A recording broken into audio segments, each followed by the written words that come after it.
बिस्मिल्लाहिर्रहमानिर्रहीम अस्सलाम वालेकुम रहमतुल्लाह। 8 जजेस जिन्होंने इमरान खान और पीटीआई के हक़ में फ़ैसला दिया था और कहा था कि मखसूस नशस्तें पीटीआई की सिर्फ बनती हैं, आइन और कानून के मुताबिक पीटीआई को मिलनी चाहिए, वो पीटीआई का हक़ है। और 8-5 की रेशो से सुप्रीम कोर्ट के फुल कोर्ट ने यह फ़ैसला दिया था और इलेक्शन कमीशन ने पाकिस्तान को इस बात का पाबंद किया था कि आपने हर हाल में जो मखसूस नशस्तें हैं पीटीआई की वो उसे वापस करनी है। ये फ़ैसला था 12 जुलाई का इस साल, जुलाई के महीने में 12 तारीख को ये फ़ैसला आया था और इसके ऊपर अमल दरामद इलेक्शन कमीशन ऑफ पाकिस्तान की जानिब से नहीं किया गया। इलेक्शन कमीशन ऑफ पाकिस्तान पहले हालांकि मान गया कि हम इस फ़ैसले के ऊपर अमल दरामद करेंगे मिनोअन, लेकिन बाद में इसकी नीयत में खोट आ गया।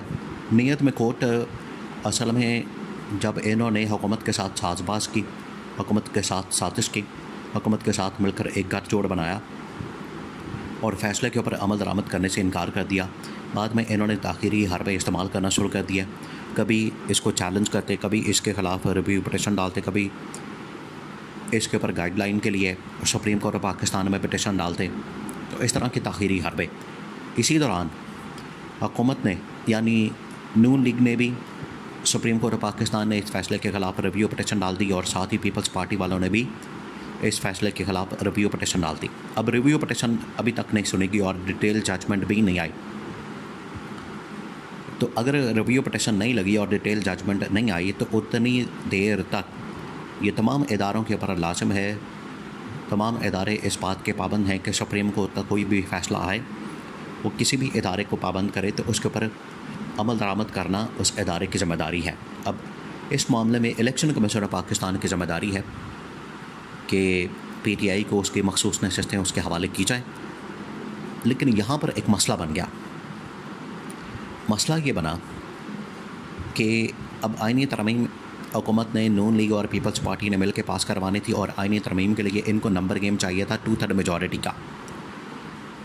इनके पास टोटल नंबर हैं तकरीबन को 205, 20 के करीब नशस्तें कम हैं, 19-20। पहले इन्होंने प्लान बनाया कि हम ये नशस्तें ले लेंगे पीटीआई की और बंदे वहाँ से तोड़ेंगे, को 10-12 बंदे, 8-10 सीटें जो है मौलाना फजलुर रहमान से लेके, तो ये हम आईनी तरमीम पास करवा लेंगे।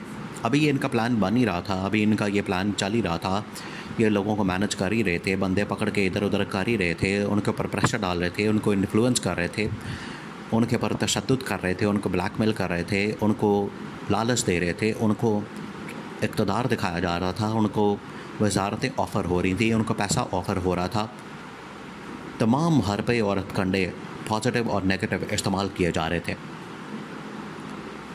तो इसी असना में सुप्रीम कोर्ट ऑफ पाकिस्तान के वो 8 जजेस जिन्होंने ये फ़ैसला दिया था, ये फ़ैसला असल में आया था 8-5 की रेशो से। तो 8 जजेस ने जब देखा कि इस फ़ैसले के ऊपर अमल दरामद नहीं हो रहा, तो उन्होंने ये 16 सितंबर को वजाहती बयान जारी कर दिया और वजाहती बयान जारी करके इन्होंने कहा कि सुप्रीम कोर्ट के फ़ैसले के ऊपर अमल दरामद करना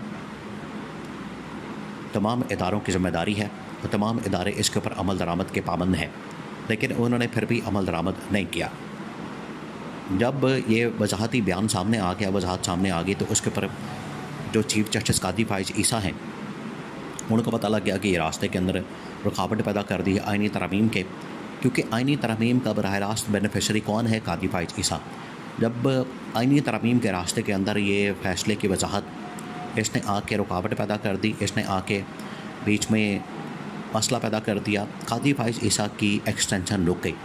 कादी फाइज ईसा के पास टोटल जो है तकरीबन कोई 20-25 दिन, और उसके अंदर भी वर्किंग डेज़ निकालें तो तकरीबन कोई 18-20 दिन बनते हैं, वो बचे हैं। और इस अरसे के दौरान ही अगर एक्सटेंशन मिल जाती है, अगर आईनी तरमीम पास हो जाती है, तो उस सूरत में कादी फाइज ईसा की मुद्दत मुलाजमत में तोसी हो जाएगी या फिर वहाँ से आईनी कोर्ट के अंदर वो शिफ्ट हो सकते हैं। तो कादी फाइज ईसा को इस चीज़ का बड़ा दुख था, इस चीज़ का बड़ा गुस्सा था, इस चीज़ के ऊपर बड़े आग बगोला कादी फाइज ईसा हो गया कि ऐन मौके पर जब ये तरमीम होने जा रही थी, इन्होंने इमरान खान के हक़ में फ़ैसला दे के, पीटीआई के हक़ में फ़ैसला दे के सुप्रीम कोर्ट ऑफ पाकिस्तान के 8 जजेस ने वो आईनी तरमीम के ऊपर पानी फेर दिया, इनके मंसूबे के ऊपर पानी फेर दिया, इनके ख्वाब को तोड़ दिया, इनके ख्वाब को चकनाचूर कर दिया। जिसके बाद फिर काजी फाइज ईसा भी एक्टिव हुआ। काजी फाइज ईसा ने हुकूमत के साथ मिलकर 2-3 फैसले करवाए। एक तो ये कि उसने अयाज सादिक के ज़रिए से इलेक्शन कमीशन ऑफ पाकिस्तान को कहा कि हम सुप्रीम कोर्ट के फ़ैसले को नहीं मानते। अयाज सादिक ने फिर ख़त लिखा, इलेक्शन कमीशन ऑफ पाकिस्तान को कहा कि आप सुप्रीम कोर्ट का फ़ैसला रद्दी की टोकरी में डालें और जो इलेक्शन एक्ट बना है उसके मुताबिक आप मखसूस नशिस्तें नून लीग और पीपल्स पार्टी के हवाले करें। ये पहला काजी फाइज ईसा ने साजबाज करके यह फ़ैसला करवाया। दूसरा फिर जो फ़ैसला करवाया गया वो था ऑर्डिनेंस का, जो कि प्रैक्टिस एंड प्रोसीजर बिल था। उसके अंदर ऑर्डिनेंस ला के तरमीम कर दी और उसमें जो 3 रुकनी कमेटी जो कि बेंचों की तश्कील करती है, बेंच बनाती है, कौन सा केस किस बेंच के सामने लगता है, उसमें से जस्टिस मुनीब अख्तर को साजिश के तहत निकाल दिया। और दूसरा जो जज है वो अपनी मर्ज़ी का ला के बिठा दिया, जिसका नाम है अब जस्टिस अमीनुद्दीन ख़ान। तो 2 की मेजॉरिटी वहाँ पर काजी फाइज ईसा को हासिल हो गई, जस्टिस अमीनुद्दीन ख़ान और काजी फाइज ईसा। और अक़लियत में कौन चला गया? जस्टिस मंसूर अली शाह। तो ये भी एक साजिश की गई।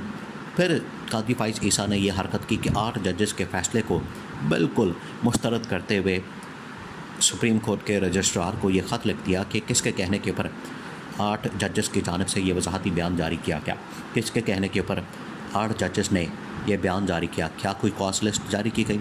क्या किसी ने पटिशन दायर की? क्या इमरान खान ने पटिशन दायर की? क्या इलेक्शन कमीशन ऑफ पाकिस्तान ने पटिशन दायर की? क्या किसी की जानिब से पटिशन दायर की गई कि इसके ऊपर वजाहती बयान जारी कर दिया गया? काजी फाइज ईसा को असल में गुस्सा है अपनी एक्सटेंशन ना होने का, कि मेरी एक्सटेंशन नहीं हुई, मेरी एक्सटेंशन का मसला पड़ गया है, मेरी एक्सटेंशन रुक गई है, मेरी एक्सटेंशन के अंदर रुकावट पैदा हो गई है। और आईनी तरमीम बिल्कुल आते आते वो तो दिन था जिस दिन ये वजाहत बयान की गई, वजाहत दी गई। सुप्रीम कोर्ट के 8 रुकनी जजेस ने हुकूमत जो साजिश करके पार्लियामेंट का इजलास बुला के बैठी हुई थी, पीटीआई के बंदे मैनेज हो चुके थे और मौलाना को मनाने की कोशिश हो रही थी, उधर से ही रंग में भांग डाल दी और इनका सारा मंसूबा खाक में मिला दिया, उसके ऊपर पानी फेर दिया। जब 8 जजेस ने ये वजाहती बयान जारी करके सारा कुछ फारिग कर दिया, काजी फाइज ईसा ने उस 8 रुकनी जो जजेस हैं, 8 जजेस हैं, उस फैसले को मुस्तरद करने के लिए कहा कि हम इस फैसले को नहीं मानते। ये कॉज लिस्ट के बगैर, पटिशन के बगैर फैसला जारी किया गया, जिसको काजी फाइज ईसा नहीं मानना। लेकिन ये सुप्रीम कोर्ट की अक्सरियत का फ़ैसला, इसको मानना पड़ेगा और मखसूस नशिस्तें मिलते साथ ही इमरान खान वज़ीर आज़म बनेगा।